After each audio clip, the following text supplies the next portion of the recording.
যে মেয়েটা ছিল, মেয়েটার ওইখানে কি পাওয়া গেছে, আলামত পাওয়া গেছে। শুধু মেয়ের না, মেয়ের মারও পাওয়া গেছে। অর্থাৎ বাহ, বাংলাদেশ পুলিশ বাহ, কি সুন্দর একটা হিন্দু পরিবারকে পরিকল্পিতভাবে হত্যা করে কেসটাকে একদম সম্পূর্ণ অন্যদিকে ঘুরিয়ে দিলে।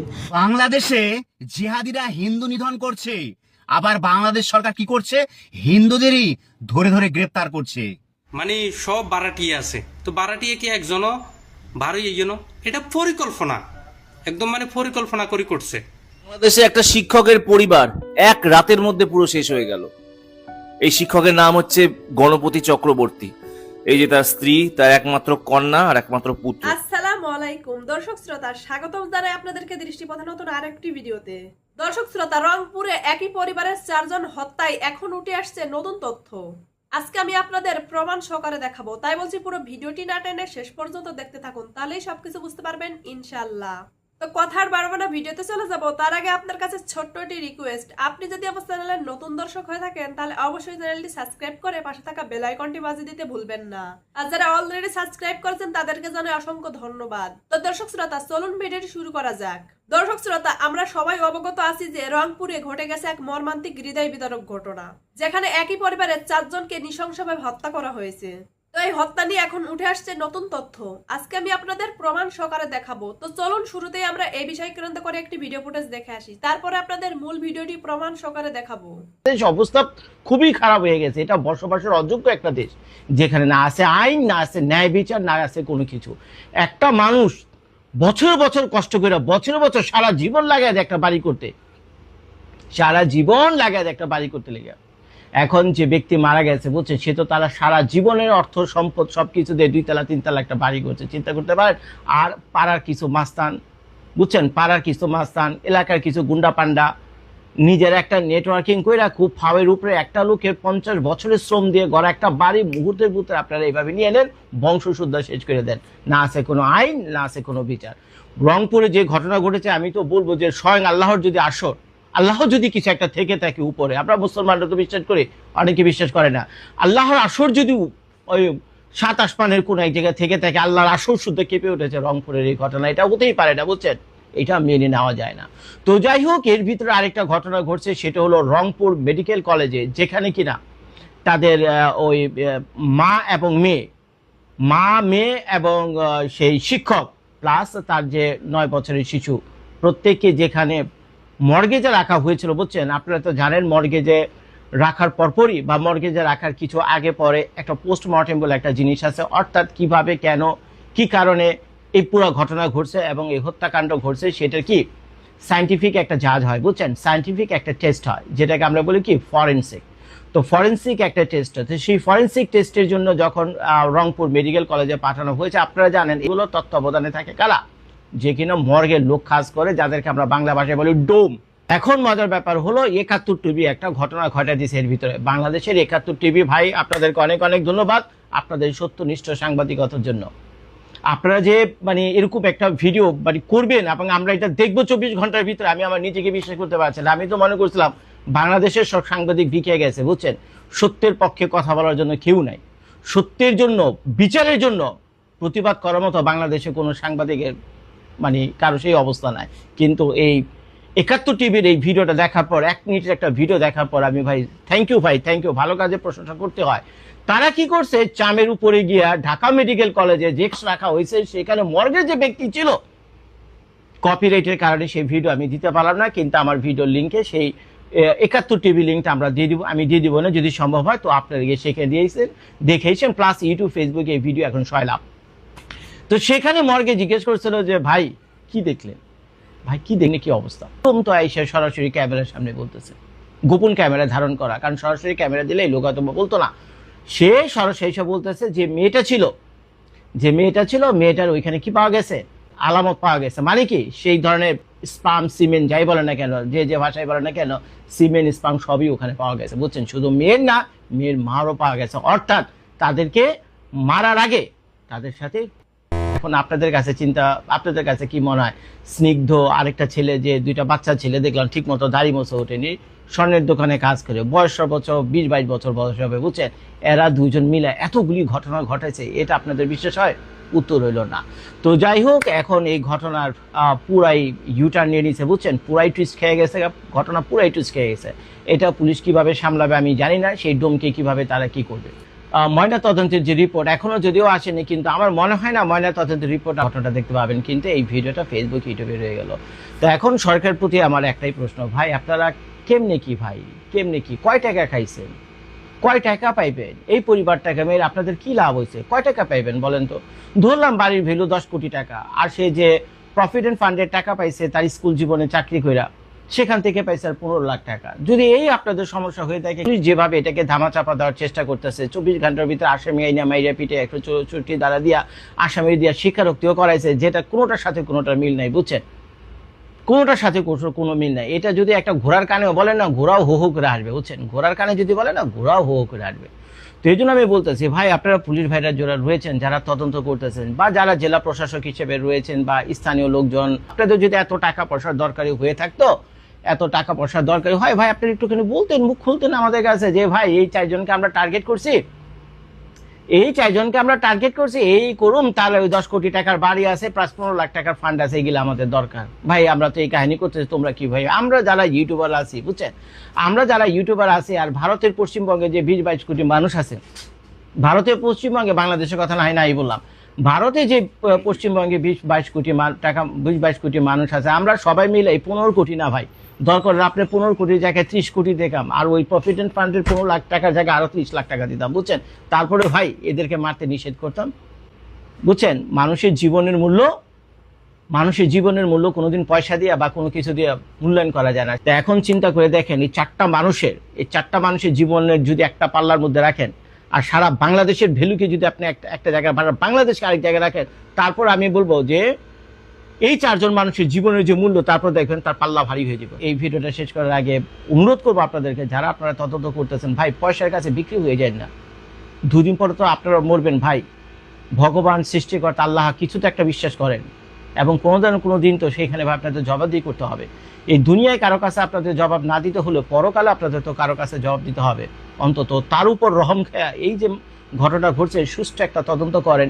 যারাই পিছনে অপরাধী ভাই, তাদেরকে আপনারা সাজা দেন, তাদের জীবন তো এই 4টা প্রান্ত আমরা ফিরে পাবো না, কিন্তু এরা যদি ন্যায় বিচার পায়, তাহলে অন্তত মনকে একটু সান্ত্বনা দিতে পারবো যে না, অন্তত ন্যায় বিচার টুক পাইছে। আর সেটা যদি না করেন, আল্লাহর আরও শুদ্ধা কাটবে। আর আপনারা যারা এই ঘটনা দেখার পর নীরব রয়েছেন, আজকে এই ঘটনা ঘটছে এই ফ্যামিলিটার উপর, 2 দিন পর কিন্তু আপনাদের ফ্যামিলির উপর একই ঘটনা ঘটবে, যদি এই ফ্যামিলিটা ন্যায় বিচার না পায়। বাহ, বাংলাদেশ পুলিশ বাহ, কি সুন্দর একটা হিন্দু পরিবারকে পরিকল্পিতভাবে হত্যা করে কেসটাকে একদম সম্পূর্ণ অন্যদিকে ঘুরিয়ে দিলে। তোমাদের এই বুদ্ধির তারিফ না করে পারি না। আর বাংলাদেশের মাননীয় প্রধানমন্ত্রী তারেক রহমান, আপনার নামটা তারেক রহমান না হয়ে যদি তারিফ রহমান হতো, সত্যি খুব ভালো হতো। তাহলে আপনাকে গোটা বিশ্বের মানুষ এই যে বিষয়টার জন্য কি সুন্দর তারিফ করত। সুস্পষ্ট হচ্ছে, বাংলাদেশের রংপুরের যে শিক্ষক অর্থাৎ গণপতি চক্রবর্তীর পুরো পরিবারটাকে হত্যা করা হলো, তার দুধের শিশুটাকে নৃশংসভাবে মারা হলো, তারপরেও সেই কেসটাকে সম্পূর্ণ ঘুরিয়ে দেওয়া হলো। মুগ্ধ দাস এবং সিদ্ধার্থ দাস নামে এই 2টি যুবকের উপরে সম্পূর্ণ কেসের দায় চাপিয়ে দেওয়া হলো। কেন বলছি, কেন এই প্রশ্নগুলো উঠছে, আপনারা যদি একটু বিবেচনা করেন, আপনারা কিন্তু পরিষ্কারভাবে বুঝতে পারবেন এখানকার পুলিশ যে কথাটা বলছে, যে এই 2 যুবক ওই শিক্ষকের ছাদের উপরে উঠে ইয়াবা সেবন করছিল, এবং তখন ওই শিক্ষকটি যখন গিয়ে বাধা দেয়, তারা ওই শিক্ষককে মেরে ফেলে, এবং তারপরে তার স্ত্রীকে মেরে ফেলে, তার ঘরের যে কন্যাটি ছিল তাকে মেরে ফেলে, এবং তারপরে তার ছোট শিশুকেও মেরে ফেলে। প্রশ্ন হচ্ছে, তারা কিভাবে 3 জন মানুষকে মেরে ফেলে দিতে পারে, এবং সেখানে একটা মানুষকে যখন খুন করবে, সেখানে কি কোনো চিৎকার আসেনি, বা পাশের কেউ জানতে পারেনি, বা ধস্তাধস্তি হয়নি, নাকি সেই প্রমাণগুলোকে লপাট করা হয়েছে? তারপরে আর একটি প্রশ্ন উঠছে, আপনারা দেখুন, পুলিশ আগের দিন তদন্তে গেছিল যে জামা পরে, সেই জামাই কিন্তু একই জামা কিন্তু আসামির গায়েও দেখা যাচ্ছে। এটাও কিন্তু প্রশ্নচিহ্ন তুলে দিচ্ছে। প্রত্যেকটা ক্ষেত্রে আমরা দেখেছি বাংলাদেশে দিনের পর দিন হিন্দু মা বোনেদের উপরে কিভাবে নিপীড়ন হচ্ছে, কিভাবে অত্যাচার করা হচ্ছে, এবং গ্রামের পর গ্রাম ইতিপূর্বেও আমরা দেখেছি হিন্দু বাড়িতে আঘাত করে সেগুলোকে ভেঙে দেওয়া হচ্ছে। ইতিপূর্বে দীপু দাসকে জ্যান্ত জ্বালিয়ে দেওয়া হয়েছিল এই বাংলাদেশে। এরপরে আজকের যখন আমরা দেখলাম গণপতি চক্রবর্তীর মতো একজন শিক্ষককে, একজন চিন্তাশীল ব্যক্তিকে, একজন রুচিশীল ব্যক্তিকে তার পুরো পরিবার সমেত হত্যা করা হলো, তারপরে সেই বিষয়টিকে পরিকল্পিতভাবে ঠেলে দেওয়া হলো, এমনভাবে একটি ন্যারেটিভ তৈরি করা হলো যে গোটা বিশ্বের মাঝে বাংলাদেশের ভাবমূর্তি যেন অক্ষুণ্ণ থাকে। সেখানে যেন সংখ্যালঘুদের উপরে কোনো অত্যাচার হয়নি, সেখানে সংখ্যালঘুদের উপরে কোনো কিছু আঘাত করা হয় না, এমন সুন্দর করে পরিকল্পনা করা হলো। আর সেখানে দুটো হিন্দু যুবককে বলির পাঁঠা বানিয়ে দেওয়া হলো। এই বাংলাদেশের পুলিশ হয়তো সাবেক পশ্চিমবঙ্গের যে মমতা ব্যানার্জির পুলিশ ছিল তাদের কাছ থেকে শিক্ষা নিয়েছিল। যেমন করে সেদিন ওই কাকদ্বীপে মা কালীকে ফিজান ভ্যানে তোলা হয়েছিল, আর বলা হয়েছিল সেখানকার কোনো এক হিন্দু যুবক মদ্য অবস্থায় মা কালীর যে মূর্তি, সেই মূর্তিকে ভেঙেছিল, দিয়ে সম্পূর্ণ বিষয়টিকে ঘুরিয়ে দেওয়া হয়েছিল। আর আজকের বাংলাদেশের পুলিশও সেই শিক্ষায় শিক্ষিত হয়ে এই বিষয়টিকে সুন্দর করে ঘুরিয়ে দিয়েছে, আর সম্পূর্ণভাবে এই বিষয়টিকে ধামাচাপা দেওয়ার চেষ্টা করেছে। তারা এমন কিছু কথা বলছে যে কথাগুলোর উপর প্রত্যেকেরই সন্দেহ আসবে। কেন না, দুজন ব্যক্তি করেছিল, তাদের পক্ষে সম্ভব তিনজন তরচাতা যুবক পানকে হত্যা করা? আপনারা ভাবুন, কোনো মানুষকে যখন হত্যা করা হচ্ছে সে কি উল্টে অ্যাটাক করবে না? যদি উল্টে অ্যাটাক করে, সেই দাগ এই আসামিদের গায়ে কোথায়? এই আসামিদের গায়ে একটি কাঁটারও আঁচড় লাগেনি এমন দেখা যাচ্ছে, আপনারা দেখুন। আর এই আসামিরা যে পোশাক পরে আছে সেটাও তার আগের দিন তদন্তের সময় পুলিশ প্রশাসনের যে লোকেরা গেছিল, যে পোশাক পরেছিল সেই সমান পোশাক পরে আছে। তাহলে প্রশ্নচিহ্ন কেন উঠবে না যে পুলিশ জেনে বুঝে সমস্ত বিষয়টিকে ঘুরিয়ে দেওয়ার চেষ্টা করছে, এবং তারেক রহমানের পুলিশ সম্পূর্ণ বিষয়টিকে চেপে দেওয়ার চেষ্টা করছে। বাংলাদেশের প্রধানমন্ত্রী থেকে শুরু করে সমস্ত বুদ্ধিজীবী, সমস্ত সুশীল সমাজ, সমস্ত তৌফিকি জনতা সবাই চুপ, কারণ মারা গেছে একজন শিক্ষাবিদ, মারা গেছে একজন ভালো মানুষ। ভালো মানুষের দাম হয়তো বাংলাদেশ দিতে ভুলে গেছে, এটাই তাদের কাছে দুর্ভাগ্য। যাই হোক, সবাই ভালো থাকবেন এবং ভিডিওটি শেয়ার করে অবশ্যই প্রতিবাদ করবেন। পরবর্তী ভিডিও নিয়ে আবার দেখা হবে। বাংলাদেশে একটা শিক্ষকের পরিবার এক রাতের মধ্যে পুরো শেষ হয়ে গেল। এই শিক্ষকের নাম হচ্ছে গণপতি চক্রবর্তী। এই যে তার স্ত্রী, তার একমাত্র কন্যা আর একমাত্র পুত্র। পঞ্চম শ্রেণীর এই ছাত্রীটাকেও ছাড়েনি এই দুষ্কৃতীরা। কারা খুনটা করেছে জানেন? তারই প্রতিবেশী। মানে শুনলে অবাক হয়ে যাবে মানুষ কতটা এখন পিশাচ হয়ে পর্যায়ে চলে যাচ্ছে। যারা খুনটা করেছেন তাদের নাম হচ্ছে মুগ্ধ দাস আর সিদ্ধার্থ দাস। এই যে দেখতে পাচ্ছ এই দুটো ছেলে, এদেরকে অলরেডি পুলিশ অ্যারেস্ট করেছে। তো যেই ঘটনাটা ঘটেছে, সেদিনকার রাত্রিবেলা পরিবারকে নিয়ে শান্তিতে ঘুমাচ্ছিলে, ওই ভদ্রলোক ঘুমাচ্ছিল রাত্রিবেলা, হঠাৎ ছাদের মধ্যে একটা আওয়াজ পায়। উনি ছাদে গিয়ে যখন যায় দেখতে পারে এই দুটো ছেলে সিদ্ধার্থ দাস আর মুগ্ধ দাস এরা ছাদে নেশা করছে। ইয়ারা না কি একটা আছে, ইয়ারার নেশা সম্ভবত, আমি যেন গাঁজা জাতীয় কিছু একটা হবে।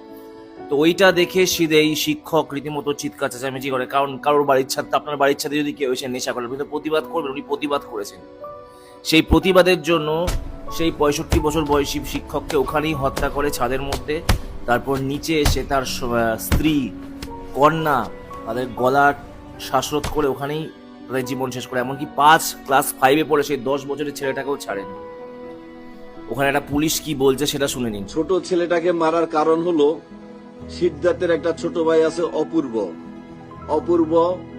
এই খুন হওয়া নিষ্পাপ শিশু প্রিয়মের সাথে খেলাধুলা করে।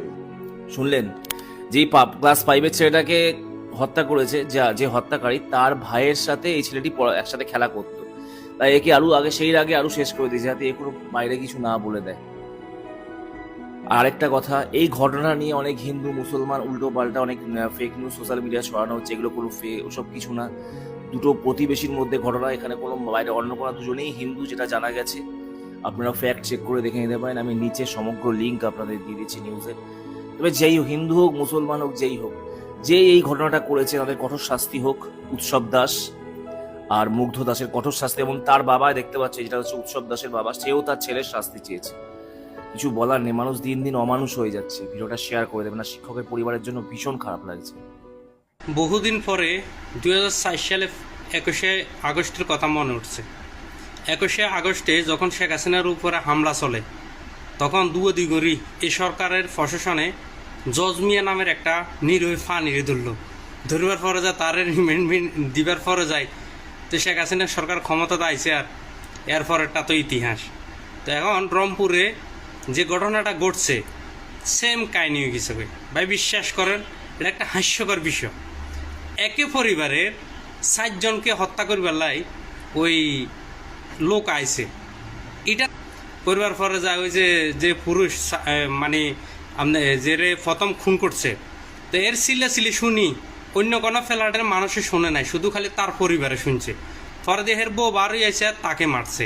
তো তার বউর সিলে শুনি তার মাইয়া বার হয়েছে, ওরে মাইয়ারও মারছে। মাইয়ের সিলে শুনি ছেলে বার হয়েছে, ছেলেরও মারছে, মানে ঘরের ভিতরে। তো আমি এটা মনে করি ওই বিল্ডিং কি খালি ছিল না? কমেন্ট বক্সে একটু জানিয়ে দিন তো। আমি তো যতটুকু জানি ওইটা 7 তলা বিল্ডিং ছিল, এবং কি ওইখানে সব রুম ভাড়া ছিল। তো এখন একটা লোকের ছাদের উপরে মারার লাগছে, তো ছাদের উপরে মারার অন্য কোনো লোকে সিলে শুনি বার হয়ে গেল। এটা পুলিশের কথা আর কয় ওই ছাদের উপরে মারার জামাই রে, তো বউ পরে দিব ওই বার হয়ে এসে বউরা মারছে। মানে একটা জিনিস মিশা কথা কওয়ার তো কতগুলো সিস্টেম আছে, মানে দুঃখে হাসির ভাই, মাইন্ড করিয়েন না। কি একটা ফাইজলামি শুরু করছে। একই পরিবারের 60টা লোককে খুন করছে। মানে প্রথম খুন করছে স্বামীরে, স্বামীর সিলে শুনি বউ বার হয়েছে আর বউরে খুন করছে। বউর সিলে শুনি মাইয়া বার হয়েছে, মাইয়ারে খুন করছে। মাইয়া সিলে শুনি ছেলে খাটের তলে ঢুকতে লাগছিল, ওইখান থেকে মারছে। এটা ভাবা যায় বিল্ডিংটাতে কিন্তু ফুল মানে সব বারাটিয়ে আছে। তো বারাটিয়ে কি একজনও বারোই এই জন্য এটা পরিকল্পনা, একদম মানে পরিকল্পনা করে করছে। তো আশা করছি পুরো ভিডিওটি আপনারা মনোযোগ সহকারে দেখেছেন এবং এখানে কি বলা হয়েছে সেটাও বুঝতে পেরেছেন। তো এই বিষয় নিয়ে আপনাদের কি মতামত অবশ্যই কমেন্ট করে জানাবেন। তো চলুন পরবর্তী ভিডিওটি আমরা দেখে আসি। বাংলাদেশে জিহাদিরা হিন্দু নিধন করছে, আবার বাংলাদেশ সরকার কি করছে? হিন্দুদেরই ধরে ধরে গ্রেপ্তার করছে। যে চক্রবর্তী পরিবারের 4 জনকে জিহাদিরা হত্যা করেছে, তার পরিপ্রেক্ষিতে তার পাশের বাড়ির হিন্দু 2 ভাইকে বাংলাদেশ সরকার গ্রেপ্তার করেছে, যাতে এটা কোনো ধর্মবিদ্বেষী না হয়। তার জন্যই বাংলাদেশি পুলিশ এবং বাংলাদেশ সরকার এই হিন্দু 2 ভাইকে গ্রেপ্তার করেছে। গত রাত্রে যেখানে দেখা যাচ্ছে পুলিশের শরীরে যে টি শার্টটি ছিল, পরের দিন যাকে গ্রেপ্তার করা হয়েছে তার শরীরে সে টি শার্টটি। তাহলে এই টি শার্টটি কোথা থেকে আসলো? বাংলাদেশ পুলিশ এবং বাংলাদেশ সরকার এটা প্রমাণ করতে চাইছে যে সেদিন রাত্রেই এই খুনিরাই সেখানে ছিল। বাংলাদেশের যেন কোনো দুর্নাম না হয়, তার জন্যই এই হিন্দু 2 ভাইকে ধরে তাদেরকে ফাঁসানো হচ্ছে। যাকে ধরা হয়েছে তার বাবা পরিষ্কার বলছে যে সে কিছুই জানে না এবং তার ছেলেরা এ ধরনের কাজ করতে পারে না। তাহলে আপনারাই নিজে কানে শুনুন যে তার বাবা কি বলছে। যা বলছে তা আমাকে মেনে নিতে হবে তো, কারণ যেহেতু আমি ওখানে ছিলাম না বা আমি জানি না বা আমি কিছুই জানি না, এই না জানার কারণে তো আমাকে ওইটাই মানতে হবে। কিন্তু আমি যতটা জানি যে আমার সততা যেটা আমি জিনিসটা বলি, কালকে যখন জানাজানি হলো তার আগে তো আমার জানার কোনো প্রশ্ন আসে না। কালকে যখন জানাজানি হলো যে এরকম ওরা এসে ছেলেছেলে করতেছে যে কিভাবে কি হচ্ছে, তখন সবাই খুব বললো যে ঠিক আছে পুলিশকে ঢাকায় ঢুকে এটা ভাঙানি। তখন আমরাও বললাম হ্যাঁ, আমরা তো গ্রামের মানুষ, আমরাও আশাবাদী যে হ্যাঁ পুলিশকে ডাক দিয়ে পুলিশ আসলো।